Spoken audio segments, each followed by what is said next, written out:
The air in my consultation room often carries the scent of cedar wood and a faint hint of peppermint, a combination I've found helps to ground the nervous system when we are about to discuss the things that usually stay hidden behind closed doors. Across from me sat a woman named Sarah, a vibrant 64-year-old artist who spoke with her hands, tracing invisible patterns in the air as she described her frustration. She had been a widow for 5 years and had spent that time exploring her own body with a curiosity she never felt permitted to have in her younger years. But lately, her experiments had hit a wall. She described a sensation that many women in their second spring encounter, but few have the vocabulary to explain, a kind of velvet silence. She told me that even her most powerful, high-tech vibrator, the one that used to reliably bring her to a peak in under 3 minutes, now felt like it was shouting into a void. She felt a buzzing, a heavy kind of vibration, but the spark was gone. She asked me if she had finally used up her lifetime supply of pleasure, or if her nerve endings had simply retired without giving her notice. I looked at Sarah and saw not a woman who was broken, but a woman whose internal volume knob had been turned so high for so long that her brain had stepped in to protect her. I explained to her that she didn't need a more powerful toy or a new technique. What she needed was a vacation. Specifically, her clitoris and her brain's reward centers needed a sabbatical. We began to talk about the profound, invisible science of sensory reset, a process that moves us from the frantic search for intensity back to the quiet, vivid resonance of true sensation. To understand why Sarah felt numb, we had to travel into the architecture of her brain, specifically into the delicate dance of dopamine and the principle of homeostasis. The human brain is a master of balance, a biological machine that is constantly seeking a state of just right. When we experience something pleasurable, a bite of dark chocolate, a beautiful sunset, or a sexual climax, a flood of a neurotransmitter called dopamine is released into a part of the brain called the nucleus accumbens. This is the brain's reward center. In the context of a second spring woman whose estrogen levels have shifted, this dopamine response is even more critical for maintaining mood and vitality. However, when we provide a stimulus that is excessively intense, such as a high-powered vibrator that fires at thousands of cycles per minute, we are essentially staging a hostile takeover of that reward center. The brain, sensing this massive, unnatural flood of dopamine, begins to panic. It worries that the system will be overwhelmed, so it performs an act of biological self-defense known as down-regulation. Imagine you are standing in a room with a very loud stereo. Initially, the music is exhilarating, but after an hour of that volume, your ears begin to tune it out. Your brain literally reduces the sensitivity of your hearing so the noise doesn't cause damage. In the reward center of your brain, down-regulation works by reducing the number of available dopamine receptors. It is as if the brain is saying that there is too much mail coming in, so it decides to close half of the post office windows. The result is that the same level of stimulation that once felt electric now feels muted. This is why Sarah felt she needed more power. She was trying to force the remaining windows to handle more mail, which only caused the brain to close even more of them. This is the numbness paradox of modern intimacy. Beyond the brain, we have to consider the peripheral nervous system, specifically the 8,000 nerve endings packed into the clitoral glands. These nerves are designed to be exquisitely sensitive to nuance, to the shift in a breeze, the texture of silk, or the warmth of a pulse. When we subject these nerves to the relentless, high-frequency thrum of a mechanical device, we induce a state of vibratory desensitization. The nerves become fatigued. They lose their ability to distinguish between noise and signal. In the mature woman, where the tissues have become thinner and the protective cushion of estrogen is lower, this fatigue happens more rapidly and can linger longer. I told Sarah that her clitoris wasn't retired, it was just exhausted from being shouted at. The solution I proposed to Sarah, and the one I propose to you if you find yourself in this velvet silence, is a sensation fast. It is a clinical unplugging that allows the brain to realize the emergency is over, prompting it to begin the beautiful process of upregulation, reopening those closed windows and inviting the nerves to wake up from their defensive slumber. This is not about deprivation, it is about recalibration. It is about moving from the high-definition static of overstimulation back to the high-fidelity clarity of natural touch. The journey begins with a period of absolute stillness. For at least 14 days, I advised Sarah to commit to a no genital touch rule. This is the hardest part of the vacation, because the brain, addicted to those quick dopamine spikes, will try to convince you that you are bored or that you've lost your drive.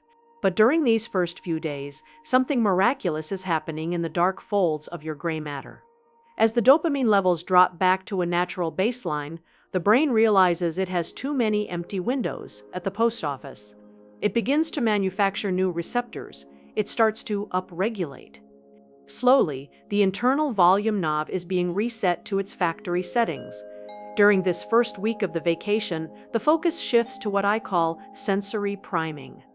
Since we are not touching the high-voltage areas, we begin to explore the low-voltage map of the body. I encouraged Sarah to spend time every evening focusing on the sensation of her own skin in areas she usually ignores. The curve of her elbow, the back of her knees, the space behind her ears. By using a soft brush, a silk scarf, or a drop of warm oil, she was retraining her brain to listen to subtle signals. This is the clinical equivalent of stepping out of a noisy nightclub and into a quiet forest. At first, you hear nothing. But as your ears adjust, you begin to hear the rustle of leaves, the chirp of a cricket, and the sound of your own breath.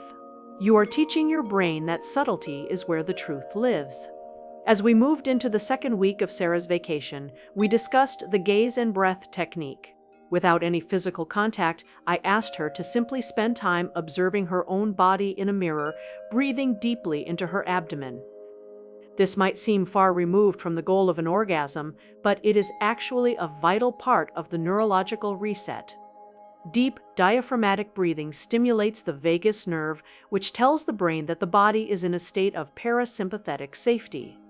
In this state, the brain is most receptive to pleasure. We are clearing away the cortisol fog that often accompanies the frantic search for a climax. When the 14 days are over, the return from vacation must be handled with the delicacy of an archaeologist unearthing a fragile treasure. I told Sarah that her first session back should involve no toys, no high-speed vibrations, and no goal. The intent is not to reach the finish line, but to notice the scenery. We utilize the lighthouse principle: unwavering, steady, and incredibly light touch. Using only the pads of her fingers and a high-quality, pH-balanced lubricant, she was to find the lightest possible pressure that she could still perceive. The result of this upregulation is often startling. Women report that they can suddenly feel the hum of their own blood flow. They notice the electric quality of a single fingertip moving across the labia. Because the brain now has a full complement of dopamine receptors, a whisper of sensation feels as powerful as a shout used to. This is the second spring at its most refined. Sarah returned to my office a month later, and the velvet silence had been replaced by a vibrant resonance. She told me that she had retired her high-powered vibrator to the back of the drawer, preferring the nuanced, layered, and far more profound sensations she could now achieve through slow, manual exploration. Furthermore, this vacation has systemic benefits for a woman's longevity. When we constantly chase high-intensity dopamine spikes, we are putting our nervous system in a state of chronic seek and stress. This can lead to increased anxiety, poor sleep, and even a weakened immune response. By practicing the sensation fast, we are teaching our nervous system how to downshift. We are cultivating a state of erotic intelligence where we are no longer dependent on a machine to feel alive. We are reclaiming our biological autonomy. In the clinical world, we also look at the protein, which accumulates in the brain during repetitive, high-intensity, rewarding behaviors. This protein is part of what makes the numbness feel so permanent. It creates a structural change that demands more and more intensity. The only way to clear this protein and reset the neural pathways is through a period of abstinence followed by a shift in stimulation type. By switching from mechanical to manual and from high speed to high presence, you are literally remodeling the physical structure of your brain. I want to remind you that your clitoris is an organ of discovery, not just a button to be pressed. It is a complex network of nerves that reaches deep into your pelvis, wrapping around the urethra and the vaginal walls like the roots of a tree. When we shout at the trunk with a vibrator, the roots never get a chance to hum. The vacation allows the entire tree to wake up.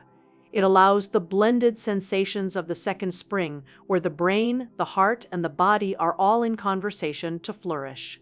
If you find that your sessions have become mechanical, if you feel that you are working for your pleasure rather than receiving it, or if you feel that velvet silence creeping in, listen to your body's request for a sabbatical. Give yourself permission to unplug. Trust that your nervous system is resilient and that it knows how to heal itself if you simply give it the quietude it needs.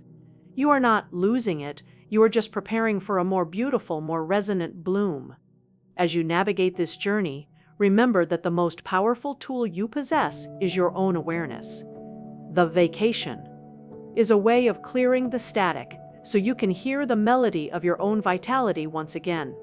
You are a woman of depth and complexity, and your pleasure should reflect that. It should be a symphony, not a single, loud note.